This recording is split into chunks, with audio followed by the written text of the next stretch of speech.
ಓಂ ಶ್ರೀ ಗುರುಭ್ಯೋ ನಮಃ. ಫ್ರೆಂಡ್ಸ್, ಎಲ್ಲರಿಗೂ ನಮಸ್ಕಾರ. ಪ್ರೀತಿಯ ಮಕರ ರಾಶಿಯ ಆತ್ಮೀಯ ಬಂಧುಗಳೇ,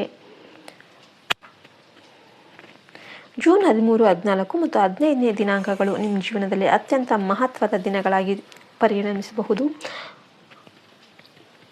ಈ 3 ದಿನಗಳಲ್ಲಿ ನಿಮ್ಮ ಜೀವನದಲ್ಲಿ ನಡೆಯುವ ಕೆಲವು ಘಟನೆಗಳು ನಿಮ್ಮ ಭವಿಷ್ಯದ ದಿಕ್ಕನ್ನೇ ಬದಲಾಯಿಸುವ ಸಾಮರ್ಥ್ಯವನ್ನು ಹೊಂದಿವೆ.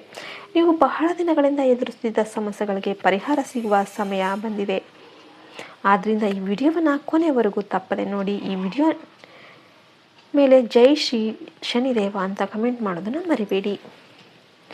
ಮಕರ ರಾಶಿಯ ಅಧಿಪತಿ ಶನಿ ಗ್ರಹ. ಶನಿದೇವರ ಅನುಗ್ರಹದಿಂದ ನೀವು ಶ್ರಮಜೀವಿಗಳು, ಜವಾಬ್ದಾರಿಯುತರು ಮತ್ತು ಗುರಿ ಸಾಧನೆಗೆ ಅಚಲವಾಗಿ ದುಡಿಯುವವರು. ಆದರೆ ಕಳೆದ ಕೆಲವು ಸಮಯದಿಂದ ನಿಮ್ಮ ಜೀವನದಲ್ಲಿ ಹಲವು ಪರೀಕ್ಷೆಗಳು ಎದುರಾಗಿರಬಹುದು. ನಿಮ್ಮ ಶ್ರಮಕ್ಕೆ ತಕ್ಕ ಫಲ ಸಿಗ್ತಾ ಇಲ್ಲ ಎಂಬ ಭಾವನೆ ನಿಮ್ಮ ಮನಸ್ಸಲ್ಲಿ ಮೂಡಿರಬಹುದು. ಈಗ ಆ ಪರಿಸ್ಥಿತಿ ಬದಲಾಗ್ತಾ ಇದೆ. ಶನಿದೇವರ ವಿಶೇಷ ಅನುಗ್ರಹದಿಂದ ನಿಮ್ಮ ಅದೃಷ್ಟದ ಬಾಗಿಲು ನಿಧಾನವಾಗಿ ತೆರೀತಾ ಇದೆ. ಉದ್ಯೋಗ ಕ್ಷೇತ್ರದಲ್ಲಿ ಅತ್ಯಂತ ಶುಭಕರ ಫಲಿತಾಂಶಗಳು ಕಂಡುಬರುತ್ತೆ. ನಿಮ್ಮ ಪರಿಶ್ರಮವನ್ನು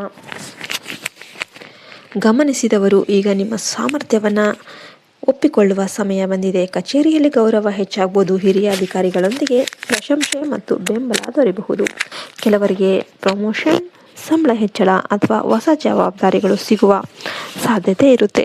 ನಿರುದ್ಯೋಗಿಗಳಿಗೆ ಉತ್ತಮ ಉದ್ಯೋಗಾವಕಾಶಗಳು ಸಿಗಬಹುದು. ವ್ಯಾಪಾರಸ್ಥರಿಗೆ ಈ 3 ದಿನಗಳು ಹೊಸ ಆಶಾಕಿರಣವನ್ನು ತರಲಿದೆ.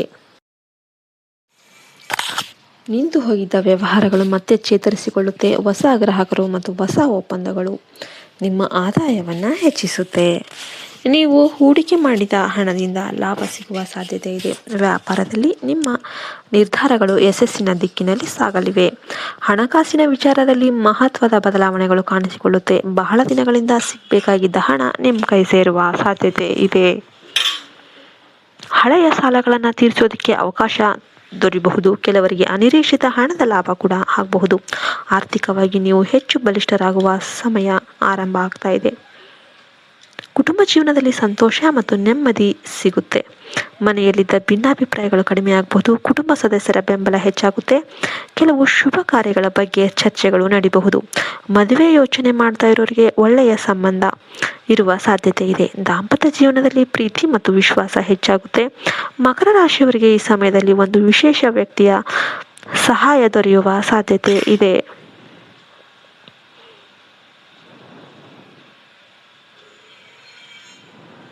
ನೀವು ನಿರೀಕ್ಷಿಸಿದ ಸ್ಥಳದಿಂದ ಸಹಾಯ ಮತ್ತು ಬೆಂಬಲ ಸಿಗಬಹುದು. ಬಹಳ ದಿನಗಳಿಂದ ನಿಂತಿದ್ದ ಒಂದು ಇಂಪಾರ್ಟೆಂಟ್ ಕೆಲಸ ಅನ್ನೋದು ಪೂರ್ಣಗೊಳ್ಳುವ ಸಾಧ್ಯತೆ ಇದೆ.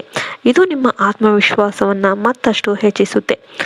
ಪ್ರಯಾಣ ಯೋಗವು ಕೂಡ ಕಾಣಿಸ್ತಾ ಇದೆ. ಉದ್ಯೋಗ ಅಥವಾ ವ್ಯಾಪಾರದ ಕಾರಣದಿಂದ ದೂರದ ಪ್ರಯಾಣ ಮಾಡುವ ಸಾಧ್ಯತೆ ಇದೆ. ಈ ಪ್ರಯಾಣಗಳು ನಿಮಗೆ ಹೊಸ ಅವಕಾಶಗಳನ್ನು ತಂದುಕೊಡಬಹುದು. ಹೊಸ ವ್ಯಕ್ತಿಗಳ ಪರಿಚಯದಿಂದ ಭವಿಷ್ಯದಲ್ಲಿ ಉತ್ತಮ ಲಾಭ ಪಡೆಯುವ ಸಾಧ್ಯತೆ ಇದೆ. ವಿದ್ಯಾರ್ಥಿಗಳಿಗೆ ಇದು ಅತ್ಯುತ್ತಮ ಸಮಯವಾಗಿರುತ್ತೆ. ಓದಿನಲ್ಲಿ ಗಮನ ಹೆಚ್ಚಾಗುತ್ತೆ. ಪರೀಕ್ಷೆಗಳಲ್ಲಿ ಉತ್ತಮ ಫಲಿತಾಂಶ ಪಡೆಯುವ ಯೋಗ ಇದೆ. ಸ್ಪರ್ಧಾತ್ಮಕ ಪರೀಕ್ಷೆಗಳಿಗೆ ಸಿದ್ಧತೆ ನಡೆಸ್ತಾ ಇರೋರಿಗೆ ಯಶಸ್ಸಿನ ಸಾಧ್ಯತೆ ಹೆಚ್ಚಾಗ್ತಾ ಇದೆ. ನಿಮ್ಮ ಪರಿಶ್ರಮಕ್ಕೆ ತಕ್ಕ ಪ್ರತಿಫಲ ದೊರೆಯಲಿದೆ. ಗೃಹ ಯೋಗ ಕೂಡ ಬಲ ಆಗಿದೆ. ಮನೆ, ಜಮೀನು ಅಥವಾ ವಾಹನ ಖರೀದಿ ಮಾಡೋದಕ್ಕೆ ಯೋಚನೆ ಮಾಡುತ್ತಿರೋರಿಗೆ ಇದು ಅನುಕೂಲಕರ ಸಮಯವಾಗಿರುತ್ತೆ. ಈಗಾಗಲೇ ಪ್ರಾರಂಭಿಸಿರುವ ಆಸ್ತಿ ಸಂಬಂಧಿತ ಕೆಲಸಗಳು ಯಶಸ್ವಿಯಾಗಿ ಪೂರ್ಣಗೊಳ್ಳಬಹುದು. ಕೆಲವರಿಗೆ ಗೃಹ ಪ್ರವೇಶದ ಶುಭ ಸಂದರ್ಭ ಎದುರಾಗುವ ಸಾಧ್ಯತೆ ಇದೆ. ಆರೋಗ್ಯದ ವಿಷಯದಲ್ಲಿ ಸಾಮಾನ್ಯವಾಗಿ ಉತ್ತಮ ಫಲಿತಾಂಶಗಳು ದೊರೆಯುವ ಸಾಧ್ಯತೆ ಇದೆ. ದೈಹಿಕ ಆಯಾಸವನ್ನು ನಿರ್ಲಕ್ಷ್ಯ ಮಾಡಬೇಡಿ. ಸಾಕಷ್ಟು ವಿಶ್ರಾಂತಿ ಪಡಿರಿ. ಪ್ರತಿದಿನ ಬೆಳಿಗ್ಗೆ ಪ್ರಾರ್ಥನೆ ಮತ್ತು ಧ್ಯಾನ ಮಾಡೋದ್ರಿಂದ ಮನಸ್ಸಿಗೆ ಶಾಂತಿ ದೊರೆಯುತ್ತೆ. ಆರೋಗ್ಯಕರ ಆಹಾರ ಪದ್ಧತಿ ನಿಮ್ಮ ಶಕ್ತಿಯನ್ನು ಹೆಚ್ಚಿಸುತ್ತೆ. ಜೂನ್ 13, 14, 15ನೇ ತಾರೀಕಂದು ನಿಮ್ಮ ಅದೃಷ್ಟ ವಿಶೇಷವಾಗಿ ಬಲವಾಗಿರುತ್ತೆ. ನೀವು ಕೈಗೊಳ್ಳುವ ಎಲ್ಲ ಕಾರ್ಯಗಳು ಕೂಡ ಯಶಸ್ವಿಯಾಗುತ್ತೆ. ಪರಿಹಾರಕ್ಕಾಗಿ ಶನಿವಾರದಂದು ಶನಿ ದೇವಸ್ಥಾನಕ್ಕೆ ಭೇಟಿ ನೀಡಿ ಎಳ್ಳೆಣ್ಣೆ ದೀಪ ಹಚ್ಚಿ ಓಂ ಶಂ ಶನೇಶ್ವರಾಯ ನಮಃ ಈ ಮಂತ್ರವನ್ನು 108 ಬಾರಿ ಜಪಿಸಿ. ಜೊತೆಗೆ ಬಡವರಿಗೆ ಕಪ್ಪು ಎಳ್ಳು ಅಥವಾ ಆಹಾರ ದಾನ ಮಾಡಿದರೆ ಶನಿದೇವರ ಅನುಗ್ರಹ ಹೆಚ್ಚಾಗುತ್ತೆ. ಒಟ್ಟಲ್ಲಿ ಮಕರ ರಾಶಿಯವರೇ ಜೂನ್ 13, 14, 15 ದಿನಗಳು ನಿಮಗೆ ಆರ್ಥಿಕ ಪ್ರಗತಿ, ಉದ್ಯೋಗದಲ್ಲಿ ಯಶಸ್ಸು, ಕುಟುಂಬದ ಸಂತೋಷ, ಆಸ್ತಿಯೋಗ ಮತ್ತು ದೇವರ ವಿಶೇಷ ಕೃಪೆಯನ್ನು ತಂದುಕೊಡಲಿವೆ. ನಿಮ್ಮ ಜೀವನದಲ್ಲಿ ಹೊಸ ಅಧ್ಯಾಯ ಪ್ರಾರಂಭವಾಗುವ ಸಮಯ ಬಂದಿದೆ. ಧೈರ್ಯದಿಂದ ಮುಂದೆ ಸಾಗಿ, ಶನಿದೇವರ ಆಶೀರ್ವಾದ ನಿಮ್ಮ ಮೇಲೆ ಇರುತ್ತೆ. ವಿಡಿಯೋ ಇಷ್ಟ ಆಯ್ತು ಅಂದರೆ ಲೈಕ್ ಮಾಡಿ. ಎಲ್ಲರೂ ಕೂಡ ಜೈ ಶನಿದೇವ ಅಂತ ಕಮೆಂಟ್ ಮಾಡಿ. ಜೈ ಹಿಂದ್, ಜೈ ಭಾರತ್ ಮಾತೆ. ಹರಿ ಓಂ ತತ್ಸತ್. ಸರ್ವೇ ಜನ ಸುಖಿನೋ ಭವಂತು.